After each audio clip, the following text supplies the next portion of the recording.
I'm a mom, I'm an entrepreneur, I'm a business coach and a business owner, just a regular South African woman trying to make a difference.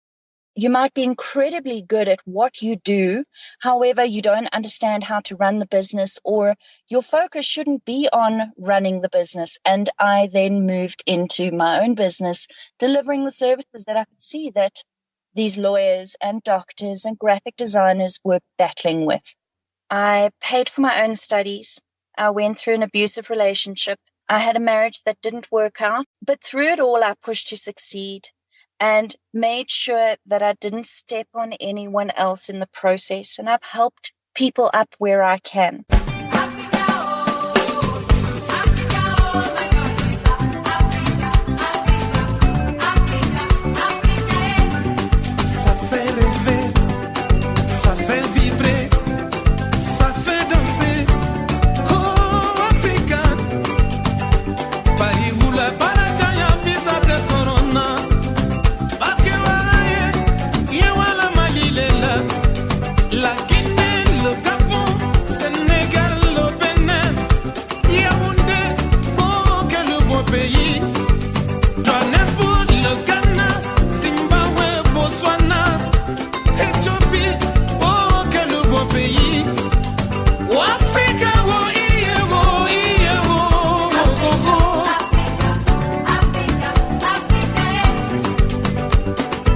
Hello, Africa.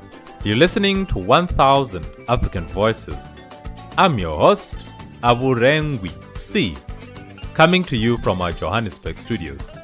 1000 African Voices is a program that profiles Africans of diverse cultures who have traveled and lived across the African continent and the world. In this series, we will collect and share stories from all parts of Africa. Welcome. 1000 African Voices. Hello, African. Welcome to yet another episode of 1000 African Voices. I'm your host, as always, Aburengwi C. And today we're joined by Keri Soldo, who will shortly introduce herself to the listeners of 1000 African Voices. Hello, Keri. Hi, Abu. How are you doing? I'm doing really well. How are you? I'm great, thank you. Thank you so much for letting me join you. Oh, no. Thank you for making the time. Keri, can you just introduce yourself to the listeners of 1000 African Voices? Who is Keri Soldo?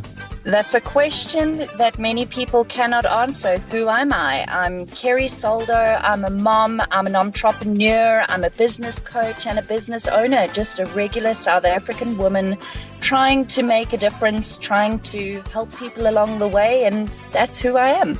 Okay, we're going to talk about business coaching. But maybe before that, we can just talk about, when you say you're a business owner and entrepreneur, can you maybe take us through some of the businesses that you're currently running? So my main business and what I started off in, and it's been quite an organic journey for me, is in small business support. So South African businesses, whether they are small to medium enterprises or non-profits, and that's a personal passion of mine, they are faced with the same statutory obligations that large businesses are.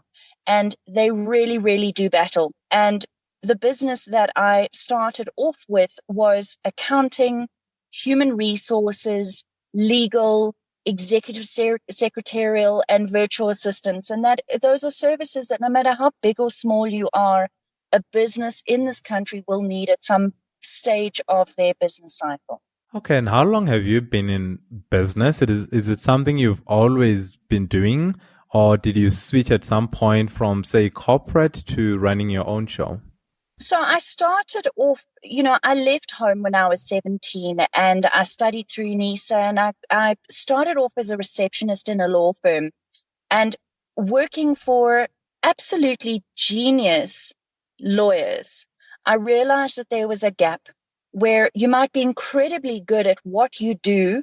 However, you don't understand how to run the business, or your focus shouldn't be on running the business. And I then moved into my own business, delivering the services that I could see that these lawyers and doctors and graphic designers were battling with. And that's kind of how office executives came to life. I mean, I think you said you left home at 17, you say?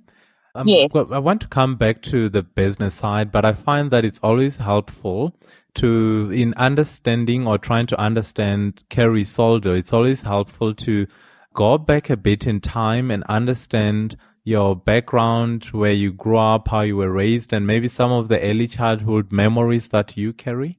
So I think that I had a little bit of a rough start. I came from a divorced family, and I ended up living with my dad and stepmother in Durban, which is unfortunately not as open to an entrepreneurial mind as what Joburg is. So I left at 17. I moved to Joburg. I started my first job. Growing up, I have 4 sisters. So it was a very big family. And, we certainly were not well off. So we had to have jobs, earn our own pocket money, work in the family business, and kind of contribute to the household. And that certainly taught me valuable lessons that I've brought through with me as an adult, and that I'm trying to instill in my own 2 children. And I mean, the country that you've been in, or the country where you found yourself in, I like thinking about this question a lot, where if you had been born in New Zealand, I've sort of always wondered whether I'd be the same person had I been born in a different country. How would you say the country of your birth has shaped the person that you are, if at all? Like, is that something you think about? South Africa is one of the most incredibly dynamic countries to grow up in. And we have problems. There are issues. There are not enough jobs for everyone. And growing up in South Africa and kind of seeing how families struggle, and being one of those families, I have developed that entrepreneurial spirit. I have a passion for helping other people to find a way to make ends meet and to succeed in the country, and figure out ways around what seems like an insurmountable obstacle. And that I don't think I would have had in a country where there are fewer issues. And I'm absolutely not saying that the grass is greener on the other side, but South Africa has certainly taught me to figure things out and to help other people along the way.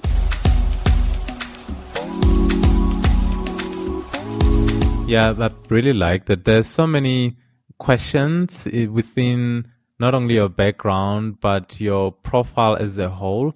But the one area that I'm interested in is the business coaching side. Is it both business and personal coaching? So if I were to come to you and say, Keri, I want to grow my business from maybe $100,000, for instance, to $1 million, what is the role of a business coach in that setup?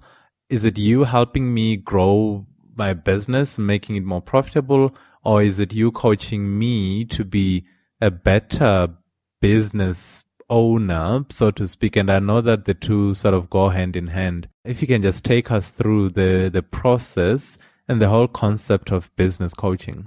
So with business coaching, if you go to a very specialized coach, they're only going to look at your business.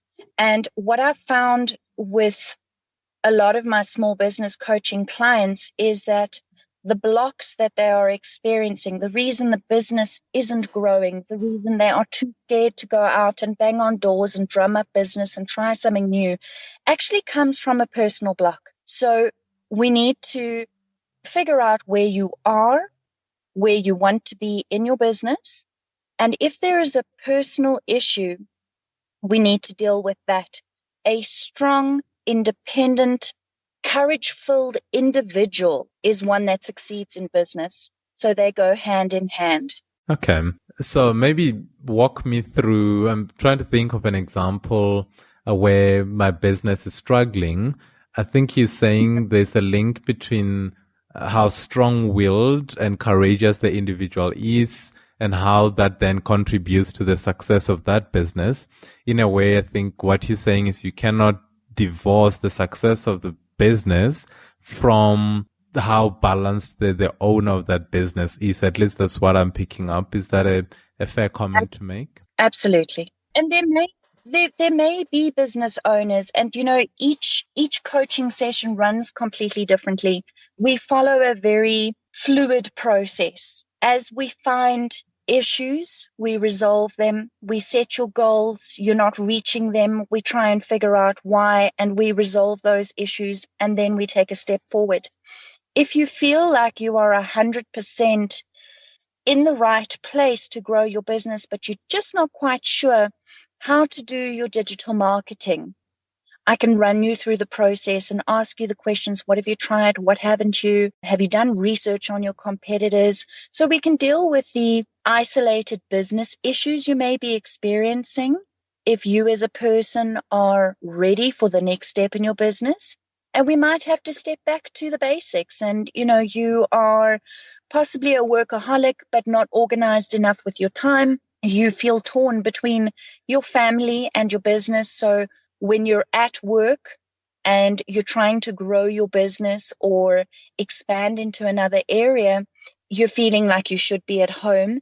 And that feeling of being torn can be extremely destructive to the growth of your business. So it really depends on the individual and where they are in their business and where they are in their personal development. And then who coaches Keri? So if I'm relying on you, you must then be relying on maybe others, or it could be books or training. I'm trying to get a sense of your source of not only strength, but your source of knowledge, for lack of a better word.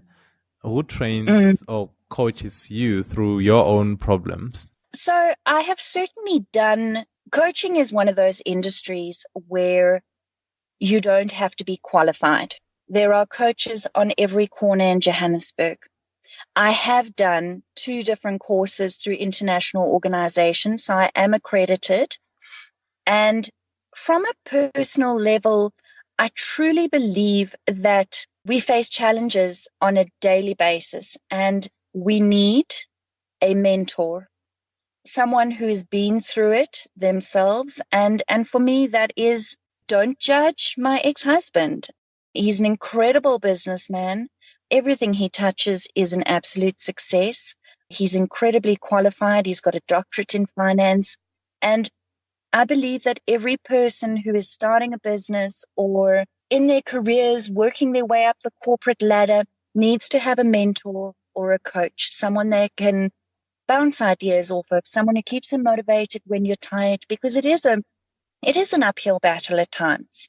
And you need someone to encourage you and possibly give you ideas and make you look at things from a different perspective. So coaches and mentors are absolutely essential for success in business and in your career.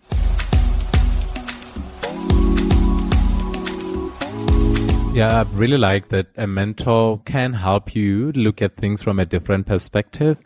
And in most instances, and I suppose is why we spend time talking to friends and family members, and not because they're necessarily smarter and maybe better at problem solving, but because they provide an opportunity to view the same problem differently, that is, to view it from a different perspective.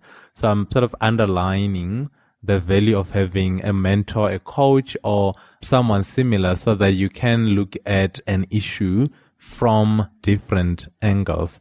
Keri, I'm wondering, like, on any given day, how do you go through your day? So if you can take us from 6 a.m, I don't know what time you wake up, to when you go to bed. Can you maybe just walk us through a typical day in the life of Keri? I have to admit I'm up at 6, but I'm not awake at 6. So I do take a little bit of a slow start, have my first cup of coffee, I open my diary, I see what's happening for the day, and I prioritize. I don't even get in the shower until I know what is happening that day. Obviously, things kind of come flying out of left field and you need to adjust, but at least I know what the priority is. I check my emails and I block off certain sections of the day. And what I find is the most productive as someone who has quite a lot on their plate is looking at your to-do list and prioritizing that which can be done in 5 minutes. And you get all of that done before you even get into the office. So those quick emails, setting up a meeting, all of those sorts of things. The things that take 10, 15 minutes, you pop them onto a list, and the things that you know you really need to focus on, you then diarize them and you block off that time in your diary. So that really is the best way that I've found to start my day and make sure my days are productive as possible. So as you were talking, I was thinking about my own day, thinking, oh, if I could do that, then that would probably improve my day by, say, 20 to 30%. It sounds like the routine that you have, it's something that you've honed over time. And as you were talking, I was thinking, when I look at your work background, it's clear that there are skills that you picked up early on that I would like to think you've managed to carry through to today, even though the kind of work that you do has changed. But it sounds to me like there are certain routines that you've picked up and refined over time. Would that be a fair comment? Absolutely. And there are routines and habits that I've picked up not purely by trial and error, but learning from people around me. 12 years in business, I work with SMEs all the time, and you see things that work for them and you take them and you adjust them, which is why the collaboration idea is so important in terms of having a successful business. You don't know everything. You can't possibly be expected to. Learn from those around you. And, your mother who was a housewife might be able to give you some incredible time management tips. And your dad who was a CEO might give you some others. Some things are going to work for you. Some things are not. Take what works, adjust it, and then move forward. Yeah, just pardon my pauses. I'm really getting into the conversation, and it's becoming apparent or clear why you are into business coaching. Because I think the way you not only think about these issues, but also how you articulate, how you view them and put them into practice, it's quite clear to me that this is something that not only do you do well, but something that you've been doing for a while. Keri, let's talk a bit about traveling. I'm interested to explore, to use the word, if you do travel at all, and if you do, some of the places that you've been to and what you again carry with you from those places. I have traveled quite extensively internationally, and in every place that I've visited, my main focus is always delving into their culture, going for a dinner with the locals. So we can run through a list of Paris, Budapest, Berlin, Vienna, Paris multiple times because I really do love it. What I have found is that I've neglected Africa a bit, and we have a lot of influences in South Africa that kind of come from our neighbors. And my focus for the last few years has been taking my children with me to Mozambique, to Swaziland, to kind of our nearby neighbors, and teaching them about the different influences that we have in South Africa. You've traveled Europe quite extensively by the sound of things, and I'm glad that you're now exploring the SADC region, your Mozambique, Zim, Botswana. What would you say are some of the fundamental differences, if there are any, between traveling in Europe versus traveling across the African continent? Europe is very foreign, and across the African continent, there are elements that are very familiar and comforting. There are places you'll land up in the most random tiny little town in Mozambique, and it doesn't have the infrastructure that we have in South Africa. So you would think that it is an unsettling feeling. However, it feels a little bit like home. It's not miles away. You don't jump on that airplane. It's, there's something that you can relate to with the locals. And that's really, for me, what traveling is about, learning about the different cultures, seeing the similarities and connecting and experiencing different communities. And whether it's within South Africa or across the likes of Mozambique and Swaziland, what would you say have been some of your favorite spots to visit? And I'm asking the question really on behalf of our listeners. People who like to travel across the African continent specifically are always keen to try on new spots, new foods, new experiences. Where would you recommend that some of our listeners go to if they were to find themselves in South Africa, Mozambique, Swaziland? So my absolute favorite spot as a family holiday is a tiny little village called Praia de Xai-Xai in Mozambique. It has the most gorgeous beach with a sandbank so the young kids can play. If you take a little bit of a drive a little bit further up, there are amazing snorkeling spots. And you can meet the locals on the beach and get fresh seafood right from their baskets. They've literally just collected the mussels off the rocks. And it's an amazing experience. You get to know everybody who lives around the resort that you may be staying in or the self-catering accommodation. And one of my favorite experiences was waking up every morning in Xai-Xai and having, I think his name was John, he delivered the most amazing Portuguese tartlets every morning to the door. And it was just incredible knowing where they'd been made. Willie's does amazing food. We can always do a triple chocolate mousse from Woolworths. But knowing that John had made these incredible little tartlets in his home and he brought them to the door was just incredible. And then, of course, there's Zanzibar. I mean, we all love an island holiday, don't we? Yeah, that was the beauty of Zanzibar. I don't know if you flew all the way to Zanzibar or if you touched down in Dar es Salaam. It's always something unique about touching down in Dar es Salaam, then driving across to get on a boat, and off you go to Zanzibar. And when you get there, not only do you appreciate that it's an island, but culturally it's such a different space. Yes, you're in Tanzania, but the feeling in Zanzibar is really different. And to go back to Xai-Xai, you're right. The one thing about Mozambique that comes up on this show over and over again, it's always about the seafood. When you're in Johannesburg or some landlocked places, I'm thinking of Nairobi, and they're offering you fresh seafood. I always find it ironic because to get to Johannesburg from the nearest shoreline is a couple of hours. But when you're in Xai-Xai or Maputo, you can see the guys catching fish. So that is really as fresh as it gets. So I'm glad that you brought that up because Mozambique, when it comes to seafood, for me, they're right up there with the best in the world. So thank you for taking us through Mozambique. And the place that you stay now, Keri, if you can just describe your city, what you love about your city, and what are some of the things you wish you could change? So I'm currently in Joburg. I've lived in quite a few different cities, but home is Joburg. It is a place full of opportunities.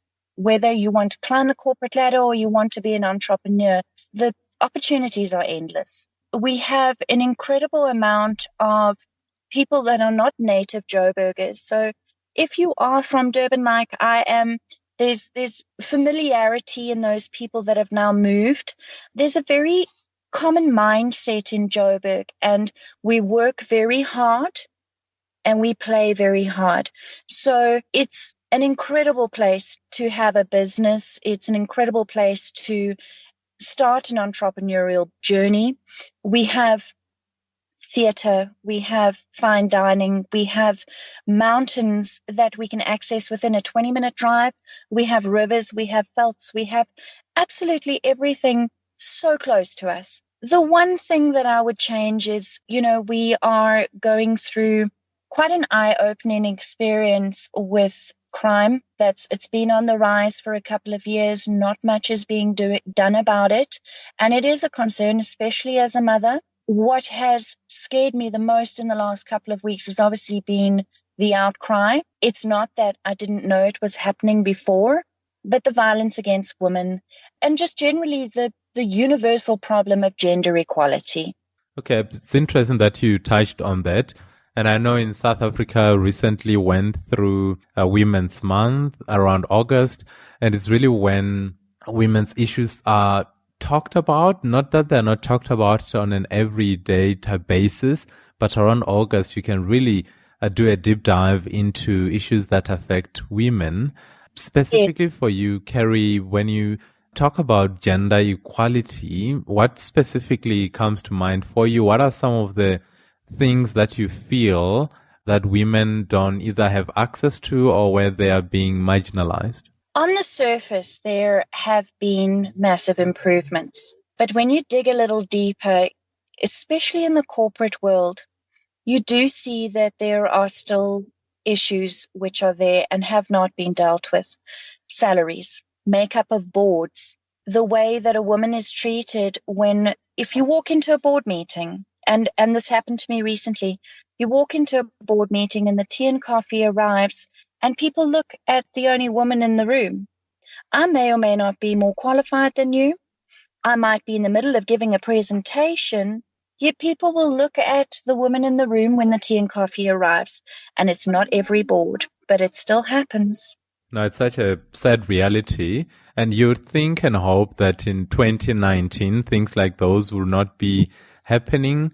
And that's why, again, and regular listeners of 1000 African Voices, I'm sure at this point, are quite tired of hearing me going on and on about Rwanda as a progressive example of what gender equality looks like. In Rwanda, the parliament is comprised of, I believe, 60% plus female representation. And you might argue when you go into the details of how the parliament is set up, but for me, that's such a massive message to send out to the world that yes, you can have a democratically run country with 60% female representation. And what you see in Rwanda is a country that is now, in my view, within the top 5 of the fastest developing African nations on the planet. So I always like to use the example of Rwanda as a progressive society when it comes to women empowerment.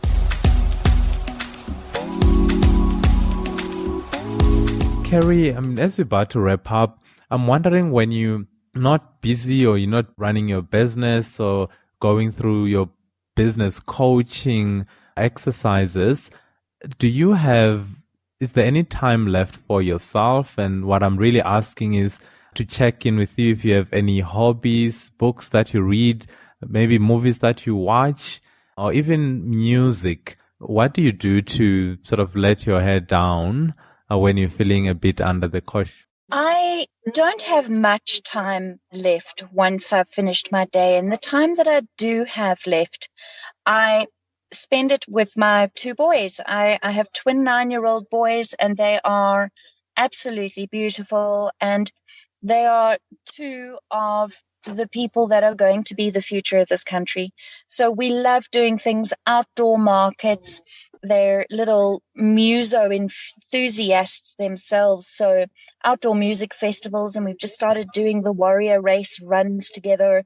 And then, every moment of your life can be seen as a learning opportunity. And I find that just having a dinner at home with some of my colleagues or my friends or my clients and having those natural conversations that happen, it's an unwind time, but it's also an opportunity to learn and help and develop. And, it's a collaborative experience. And that's what life is about. It's about making connections.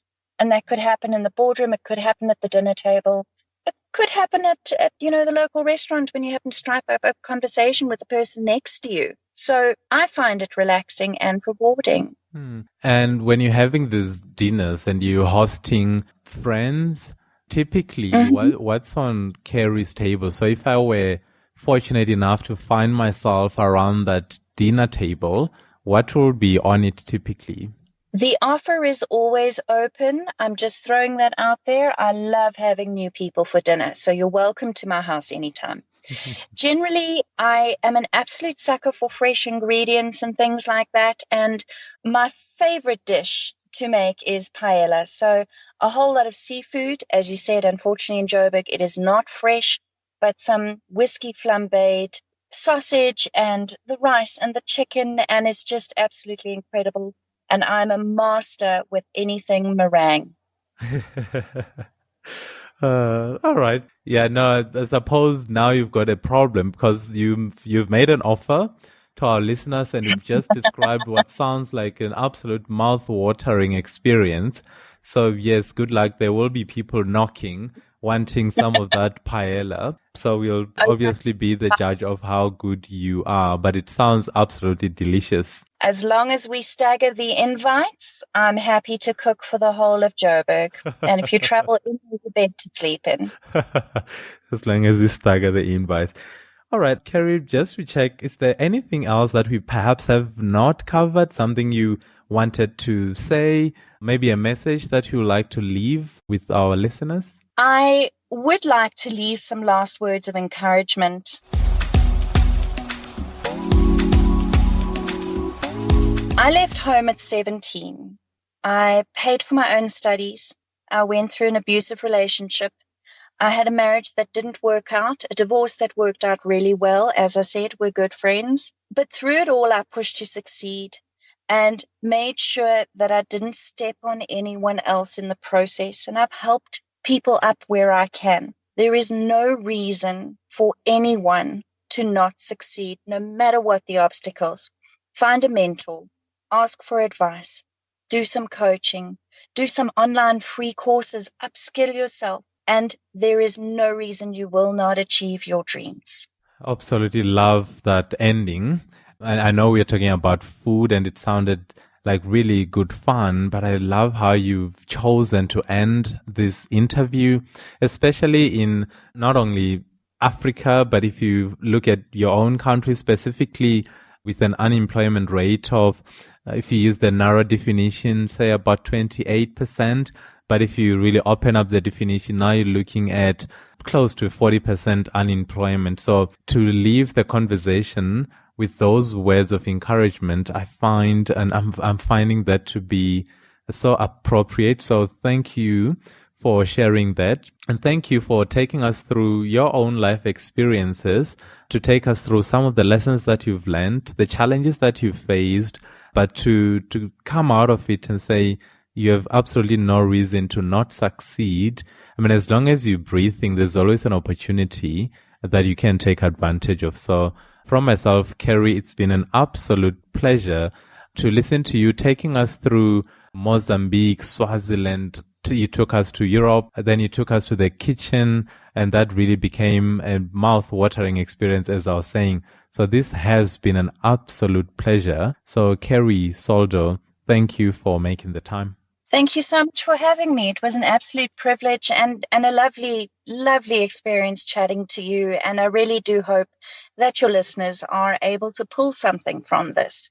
And the offer is always there, dinner, or pop me an email when you're battling with something. I'm quite happy answering a few questions and pointing you in the right direction. Oh, yes, that reminds me. So those who would like to reach out to you, and listeners, not specifically for dinner, but maybe to reach out to you just to connect and take the conversation forward, Keri, how can people get hold of you?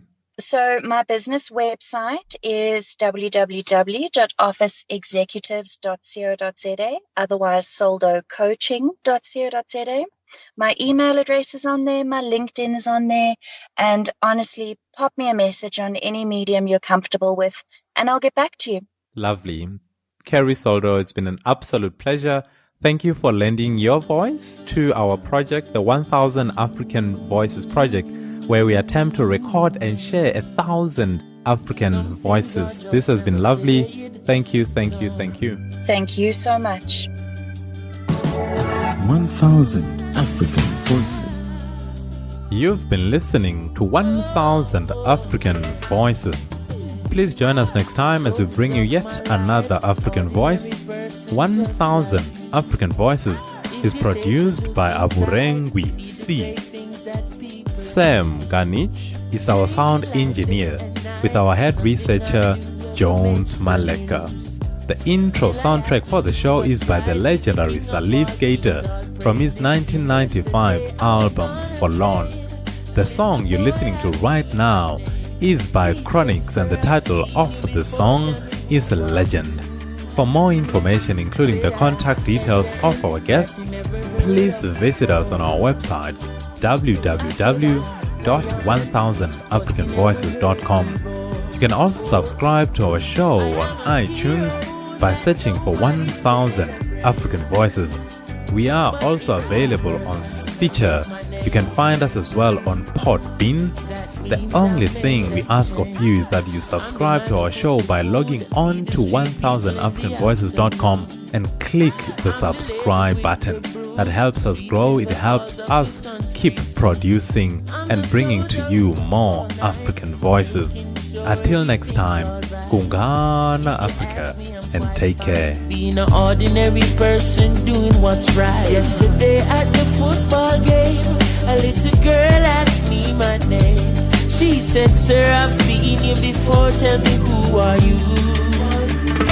I said, "I am a legend that you never heard of before."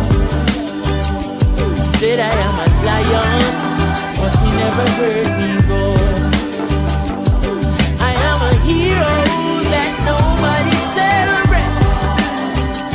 But if one person remembers my name, that means on the ocean of fame I'm an unknown sailor. I'm the percussionist playing with the whalers, the one with the shaker, the mover and shaker. My name wasn't on the front of the paper, but me not cater. Much more than the work is greater. Creation glorifies creator. So all deeds done are in the name of my maker. I am a legend that you probably never hear about. Words from the lion's mouth. I am a hero that nobody celebrates. But if one person remembers my name, give praise, that means I made a change.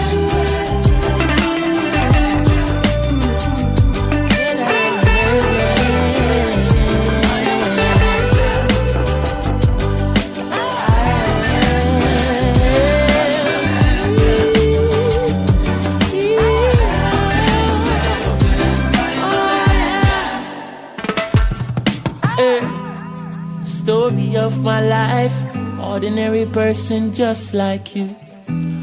If you take a look inside, you see the great things that people do. We're out here changing lives day and night, day in, day out. BBC don't show it, CNN don't show it. He's out.